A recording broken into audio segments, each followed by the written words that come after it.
Welcome to the Flourish Life Ministry podcast. In today's episode, we'll be talking about Jesus revealing himself for the third time to his disciples. This can be found in John 21, verse 1 through 19. Hey, friends. Hi. Welcome to part 3. Yeah, part 3. Our To be continued series. That would have been cooler if we could have said it together. Yeah, sorry. 1, 2, 3. To be continued. Don't you say it different? I did not say it different. We're glad today Brandy has both her earrings on. Yeah. Yesterday's video we finished and I was like, I'm only wearing one earring. I thought it fell out and no, I just forgot to put the other one in. Yeah. And Asher's not doing producing today because we didn't want to have to pause just to have to pick him up. So just start with him. He's happier being held. So yesterday, day 1, we talked about the road to Emmaus. Mm-hmm. Jesus revealing himself to the 2 disciples or followers of Christ. Mm-hmm. And then we talked yesterday about the disciples and how he revealed himself there. And then to Thomas, 8 days later, he got to see Jesus again. Mm-hmm. And those are the only 2 times. Not again, for the first time, Thomas. Right, I'm sorry. Yeah. Again to the other disciples. Yes. But that's the 2 times that Jesus has revealed himself so far. So we're going to go to another one. This is taught on quite a bit in churches. But it is Jesus revealing himself to all the disciples again, but this time... Well, 7 of them. 7 of them. Yeah, not all of them. Oh. 7. So 7 of them. But this time, he brings food, which is kind of a neat deal. Yeah. So, okay, let's jump into that. Yeah, we're in John chapter 21, verse 1. After these things, Jesus manifested himself again to the disciples at the Sea of Tiberias, and he manifested himself in this way. Simon Peter and Thomas, called Didymus, and Nathanael of Cana in Galilee, and the sons of Zebedee, and 2 other of his disciples were together. Simon Peter said to them, "I'm going fishing." They said to him, "We will also come with you." They went out and got into a boat that night and caught nothing. Yeah. Does that sound familiar? I mean, you might know they fished all night, but they caught no fishes. Did you ever sing that song? I know what you're talking about. Yeah. So they fished all night and they didn't catch anything. So they're wore out. It's the next morning. They're wore out. And I'm sure they're getting hungry. Yeah. You know? Okay. And so it says, so Jesus said to them, so he's on the shore. He says, "Children, you do not have any fish, do you?" They answered him, "No." And he said to them, "Cast the net on the right-hand side of the boat, and you will find a catch." So they cast, and then they were not able to haul it in because of the great number of fish. Therefore, the disciple whom Jesus loved said to Peter, "It is the Lord." So when Simon Peter heard that it was the Lord, he put his outer garment on, for he was stripped for work, and threw himself into the sea. But the other disciples came in the little boat, for they were not far from the land, but about 100 yards away, dragging the net full of fish. So when they got out on the land, they saw a charcoal fire already laid and fish placed on it and bread. Jesus said to them, "Bring some of the fish which you have now caught." Now, the interesting thing here is there's already fish cooked. And yet Jesus is going, "This is not enough fish. I need you to bring more." Which we know Jesus could have done that, but he was partnering with them. Yeah. Now, I want to say with Peter here, Peter's denied Jesus 3 times prior to this, whenever Jesus is on his way to the cross. And so you can imagine Peter's already in this place of not feeling worthy because he's denied his own Savior. And then Jesus has showed up to them twice already. Yeah, which I told Izzy, like, when I read this again today, I think I've been reading it out of context for several years. And when I hear it preached on, it's never, like, in the fullness of the previous 2 chapters. And so I always kind of thought that this was Peter's first time to see the resurrected Lord. And it's not. Yeah. Which I think makes this even sweeter. This wasn't his excitement over, like, oh, Jesus lives. This was just excitement that Jesus was there again. Well, but you remember too, like, Peter is having a deja vu moment. Oh, yeah. If I could say it that way. This is all, like, going back to his first calling. Yeah, because the first time he sees Jesus, Jesus says, "Hey," I think he calls out, "Hey, friends, have you caught anything?" I think it's friends the first time. I don't know. I'd have to double check it. But have you caught anything? They said, "No." And he says, "Well, cast your nets to the other side." And you're like, "Sir?" And I think it's Peter the way he says it. He says, "Sir, we've been fishing all night, doing it this way. We know what we're doing. I mean, he's been fishing. And we haven't done anything. But since you say it, I'll do it. And whenever they cast their nets, of course, the miracle happens. Yeah. And so in that time, the nets start breaking because there's so many fish. This time, the nets hold, which is a fun difference. Yeah, yeah. Yeah, and that you can read into that a little bit. Like there's some thought, and I would love to explore it more later, but of the difference between what it was like to convert people and not have a strong enough net because you were doing it under the old law versus now that you have Christ, there is more than enough Interesting. strength in what Christ has done to bring people in. Yeah, I haven't looked into that. That's Yeah. cool. Anyways, little thought, But yeah, that just won't go too like far. go back and read. I forget where it's at, but go back and read like when Jesus first calls Peter, and then read this back and forth, and just like look at the similarities and let God talk to you about it because it's just wonderful. In the first one, when Peter comes back, he falls to the ground. He says, "Get away from me, Lord, for I'm an unclean man." And Jesus, just tells Peter, "Peter, if you follow me," and his name's Simon at that point, but if you follow me, I will make you a fisher of men. So what was the goal? The goal was to be somebody who caught people and brought them into the King, Right. to bring them to Jesus. Yeah. And so here, it's Jesus reinstating. We know this as the reinstatement of Peter, he who denied Christ 3 times. But this is the hard part of if you're a control freak, you're gonna get this. You're gonna be just like Peter. It's this. Whenever Jesus had talked about dying, Peter was the one who said, right after he was instated, Jesus said, "You're going to be the start of the church," kind of thing. Like, you're going to be the rock of the church, and I want you to be. And upon you, I'm going to build my house. And so Peter was known kind of the father of the church moving forward. But as soon as God commissions him, Jesus commissions him that, Jesus talks about how he's going to die. And it says that Peter pulls Jesus aside and says, "Don't you talk like that. That's not how you feel." You know, have you ever had somebody do that? Be like, "Don't you say that."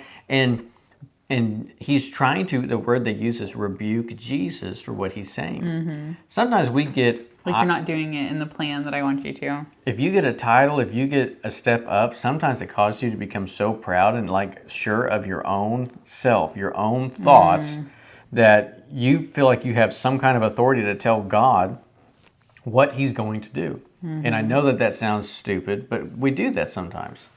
And so whenever Peter gets rebuked, Jesus literally tells him, "Get behind me, Satan, for your thoughts, what you're thinking right now, are not from God." So Peter has to go through this trying to control Jesus and say, "You're going to do this. Now that we have this authority, now that we're teaming up, Jesus, here's how you're going to do it." It's this control freak mentality. Well, then he's with Jesus praying in the garden, but Peter's falling asleep because he's not in this. He's given an office, but he's not spiritually honoring that by disciplining himself spiritually. So that was a hard way to get there with that. But then Jesus gets arrested, and while they're arresting him, Peter pulls out a sword. Yeah, and cuts the guy's ear off. Yeah, what's he doing? "I'm going to control the situation. I'm going to get you free, Jesus. I told you that this was not going to happen." But Jesus stops him and says, Yeah, this isn't the way, man. "If you do this, if you live by the sword, you'll die by the sword." And Jesus heals the man's ear and says, "This has to happen, Peter." Have you ever had the plans of God in your life show up and you go, I don't want to go down that path. Yeah. I don't want to deal with that. And you tried to control the situation, you just made it worse. And then Jesus is going to be crucified, and Peter's following because he's connected. He's got covenant with Jesus, and then Jesus is getting to be crucified, and then on the way he denies him 3 different times. "Aren't you a follower of Jesus?" "I'm not a follower of him. I don't know him. I don't know him. I don't know what you're talking about." 3 different times he denies even knowing him.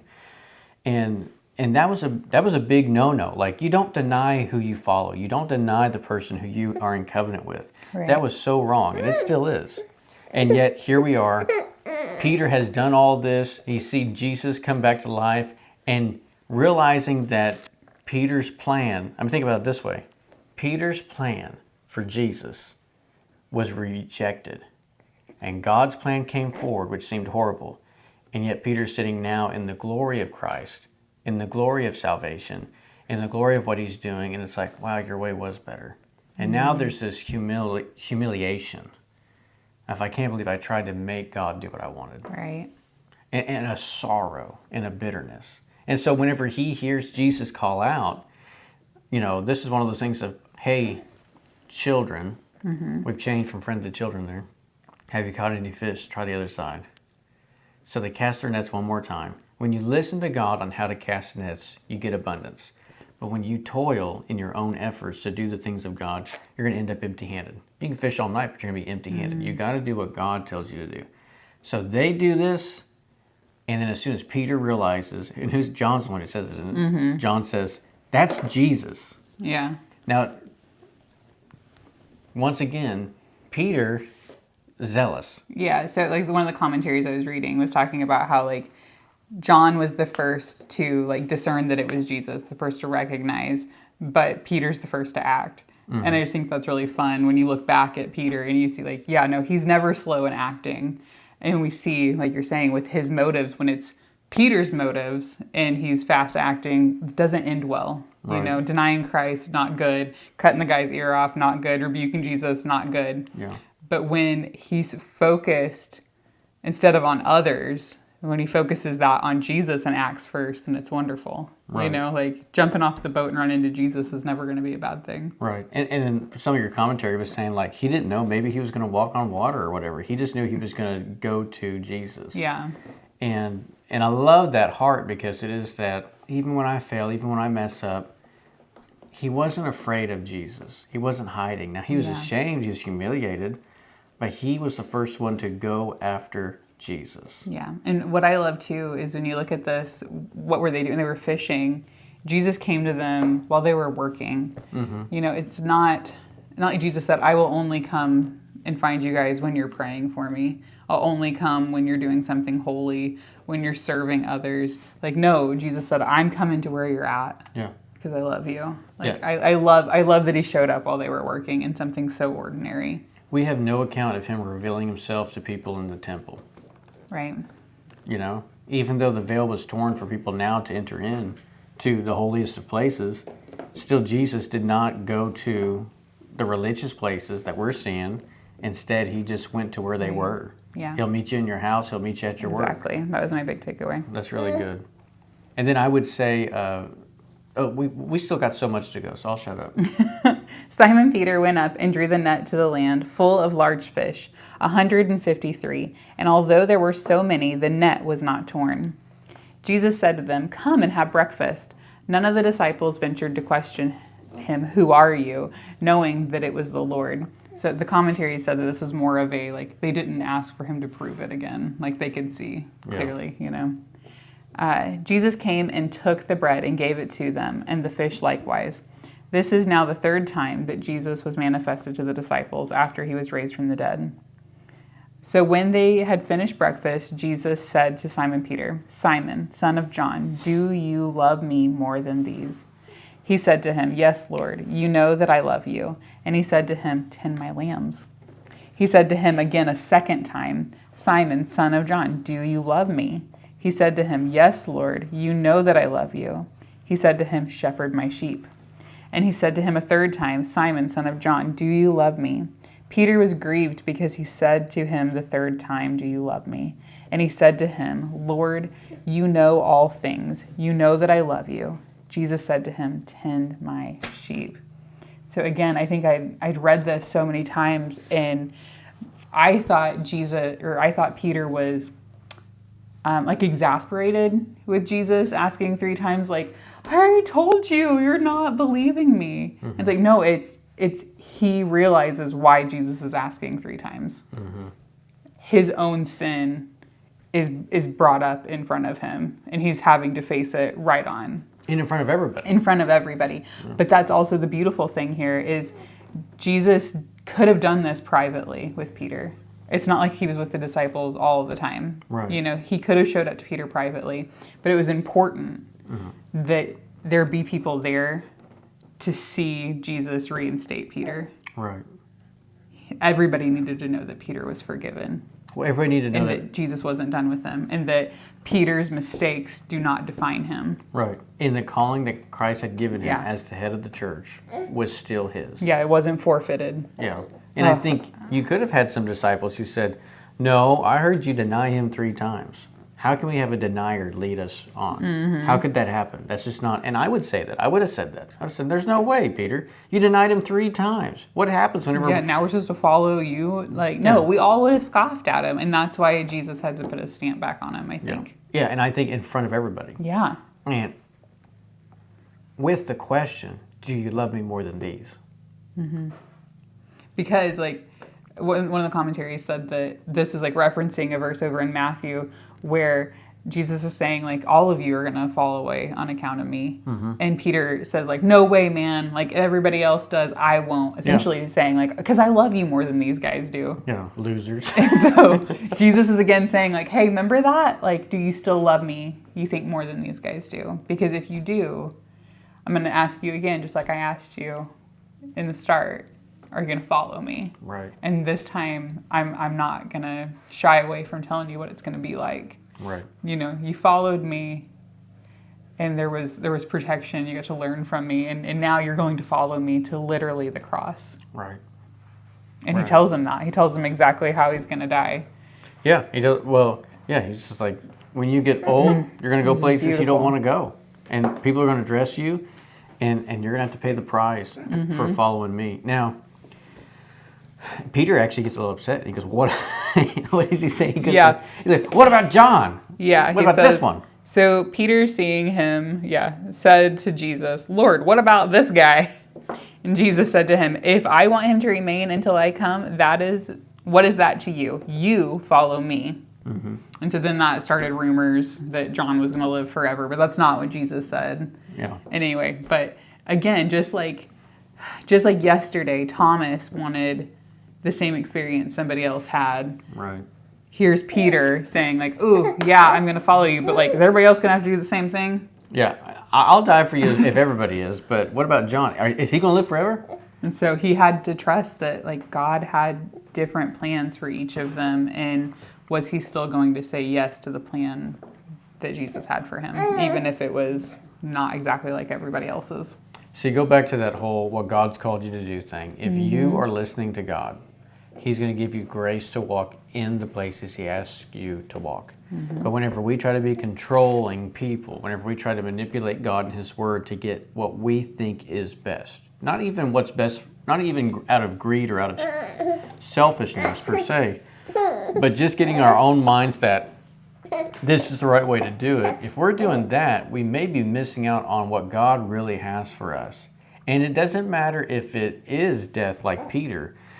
Peter, like reading the testimonies of people who talk about Peter, it was this thing of whenever he's seeing his death, whenever he knows what's coming, he does it with joy. Yeah. There is a grace from God given for you and me to walk in our God-given calling. Some it may be to die a martyr's death. For some it may be to live a life that is major in sacrifice for others.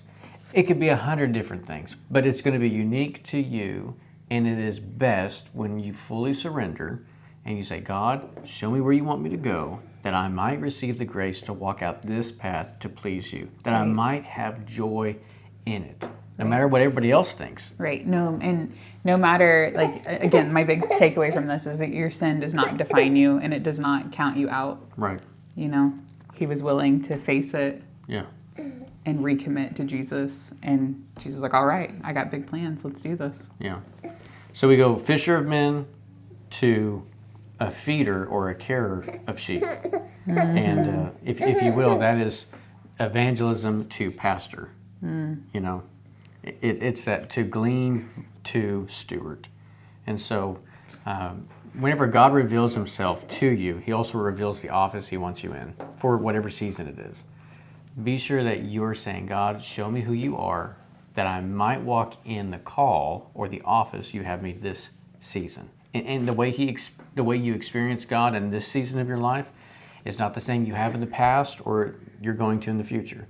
It may look the same. Yeah. It may still be a voice from the bank calling out, try the other side. But God's going to reveal himself in a unique way and empower you to do wonders. Yeah. And he brings his own food. So there's... He provides. Okay, anything else? No, that's it. All right, a little bit of a long one, but guys, just know that God is revealing himself even today. Ask him to reveal himself to you. We want you to flourish, want you to have a wonderful life. Know that we're with you and love you. Talk to you soon. Bye, guys.